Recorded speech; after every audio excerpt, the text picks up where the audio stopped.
Picture a congregation where worshippers don crowns made of bullets and cradle AR-15 rifles during services.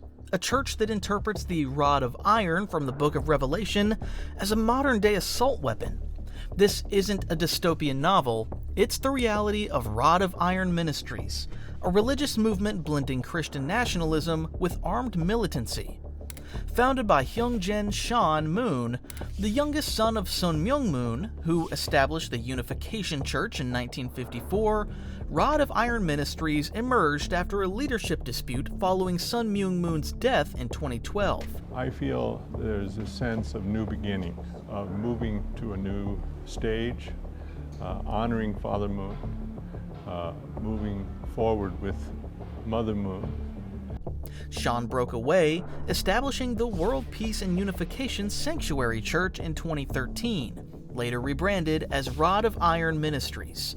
He proclaimed himself the second king, asserting his divine right to lead.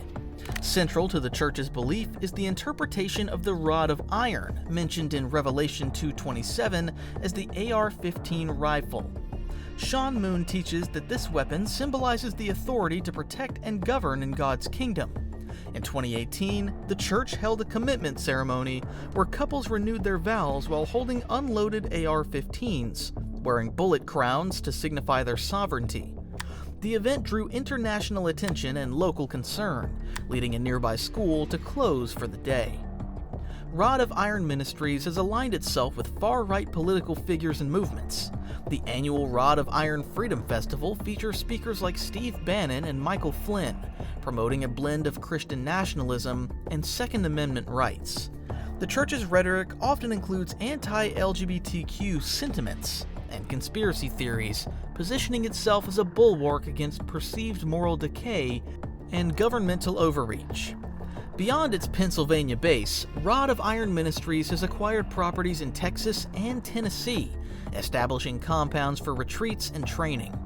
The church promotes the formation of peace police, peace militia, encouraging members to undergo firearms training to defend their faith and community. This militaristic approach reflects their belief in preparing for an impending spiritual and physical battle. The church's practices have sparked controversy and concern. Critics label it a cult, citing its authoritarian structure and militaristic rituals. The Southern Poverty Law Center has described it as an anti-LGBT cult leader organization. Despite this, Rod of Iron Ministries continues to attract followers, drawn by its message of empowerment through faith and arms. Rod of Iron Ministries represents a fusion of religious fervor and armed readiness, challenging traditional notions of worship and community. Its rise highlights the complexities of religious freedom, the Second Amendment, and the boundaries of faith-based activism.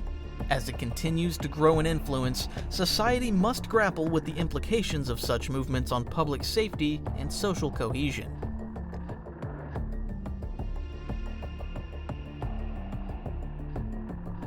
Rod of Iron Ministries was founded by Hyungjae Sean Moon, the youngest son of Sun Myung Moon, who established the Unification Church in 1954.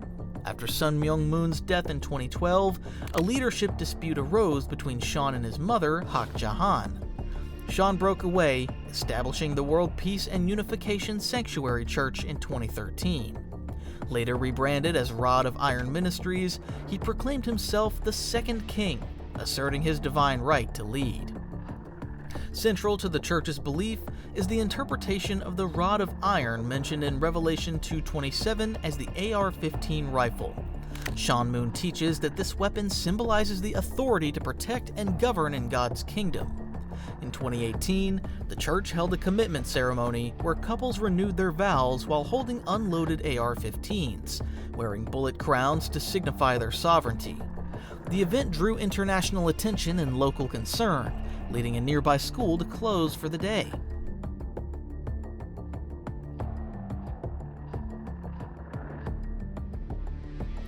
Central to Rod of Iron Ministries' belief system is the interpretation of the rod of iron mentioned in Revelation 2:27 as a modern-day AR-15 rifle. Sean Moon teaches that this weapon symbolizes the authority to protect and govern in God's kingdom. This interpretation has led to ceremonies where worshippers, adorned with bullet crowns, participate in rituals involving their rifles. In 2018, the church held a commitment ceremony where couples renewed their vows while holding unloaded AR-15s, wearing bullet crowns to signify their sovereignty. The event drew international attention and local concern, leading a nearby school to close for the day. Rod of Iron Ministries represents a fusion of religious fervor and armed readiness, challenging traditional notions of worship and community.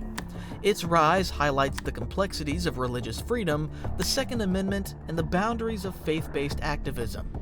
As it continues to grow in influence, society must grapple with the implications of such movements on public safety and social cohesion.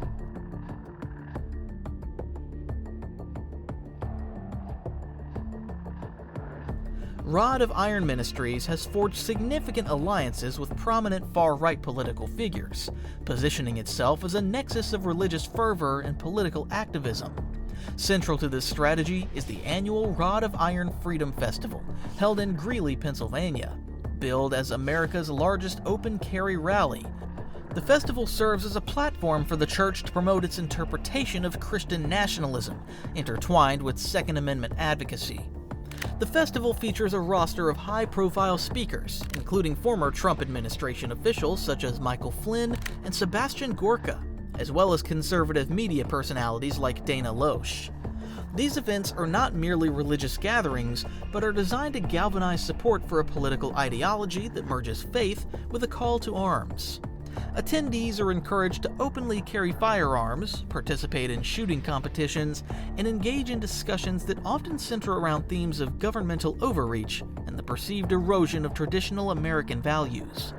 The festival also includes activities like martial arts demonstrations and self-defense workshops, further emphasizing the church's focus on preparedness and militancy. Rod of Iron Ministries' political engagements extend beyond the festival. The church has been involved in organizing and participating in events that challenge the legitimacy of electoral processes, aligning itself with movements that question the outcomes of democratic elections. This alignment underscores the church's commitment to a worldview that sees political and spiritual battles as intertwined, necessitating both faith and force in the pursuit of their objectives. Through these public events and political alliances, Rod of Iron Ministries continues to expand its influence, attracting individuals who resonate with its message of combining religious conviction with a readiness to defend their beliefs through armed resistance. This approach not only solidifies the church's base, but also raises concerns about the implications of such a fusion of faith and militancy in the broader societal context.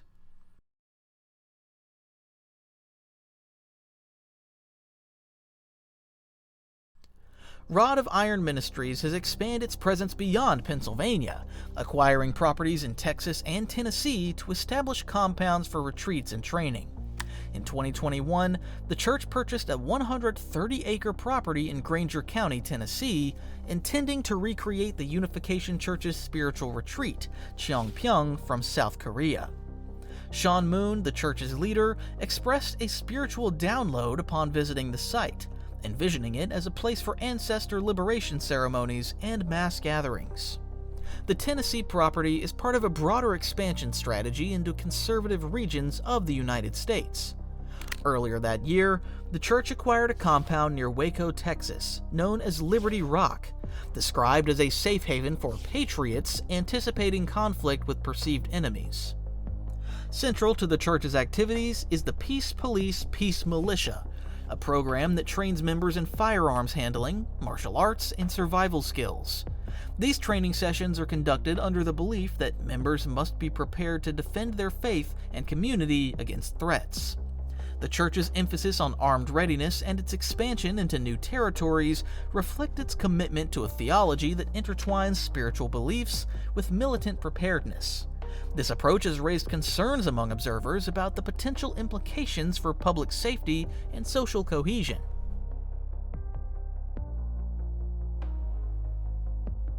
Rod of Iron Ministries has garnered significant attention and criticism for its unconventional practices and ideological stances. The Southern Poverty Law Center has described the organization as an anti-government Christian gun cult, highlighting its blend of religious fervor with militant preparedness. The church's ceremonies, which often involve congregants donning crowns made of bullets and holding AR-15 rifles, have been cited as examples of its radical approach to worship. The church's annual Rod of Iron Freedom Festival further exemplifies its controversial nature. The event features a mix of religious rituals and political activism, with speakers including far-right figures and proponents of conspiracy theories. Attendees are encouraged to openly carry firearms, and the festival often includes activities such as shooting competitions and self-defense workshops. Critics argue that Rod of Iron Ministries promotes a dangerous fusion of faith and militancy, potentially inciting violence and undermining democratic principles. The church's emphasis on armed readiness and its alignment with extremist political ideologies have raised concerns among observers about its impact on public safety and social cohesion. Despite these controversies, Rod of Iron Ministries continues to attract followers who resonate with its message of empowerment through faith and arms. The church's activities and expansion efforts underscore the complexities of religious freedom, the Second Amendment, and the boundaries of faith-based activism in contemporary society.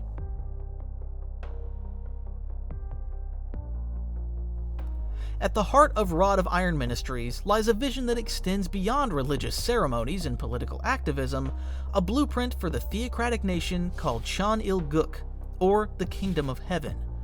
This concept, rooted in the teachings of the Unification Church, has been reinterpreted by Sean Moon to align with his beliefs, envisioning a society governed by divine principles and armed readiness. Sean Moon has authored a document titled The Constitution of the United States of Chan-il-guk, which outlines the framework for this envisioned kingdom. The Constitution emphasizes individual freedoms, the right to bear arms, and the establishment of a monarchy led by a second king. Has started construction on a 225-acre complex in Granger County. It's going to be a retreat center. Sam Luther explains who the group is, and they tell us how they're going to use that land. A title Moon claims for himself. This document reflects the ministry's commitment to intertwining spiritual beliefs with governance, advocating for a society where religious authority and civil administration are unified.